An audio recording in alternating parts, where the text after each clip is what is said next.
वालेकुम सलाम बेटा तशरीफ रखो जी।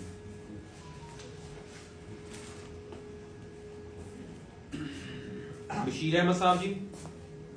ਉੱਚੀ ਸੁਣਦੇ ਨੇ गलबात वैसे करते हैं ਹਾਂਜੀ ਹਾਂਜੀ ਵੈਸੇ ਤਾਂ ਬੋਲਦੇ ਚੱਲਦੇ बुजुर्गों को जरा बोले तो इन्हें कोई इन्हें नाम पूछो ਤੁਹਾਡਾ ਨਾਂ ਕੀ ਆ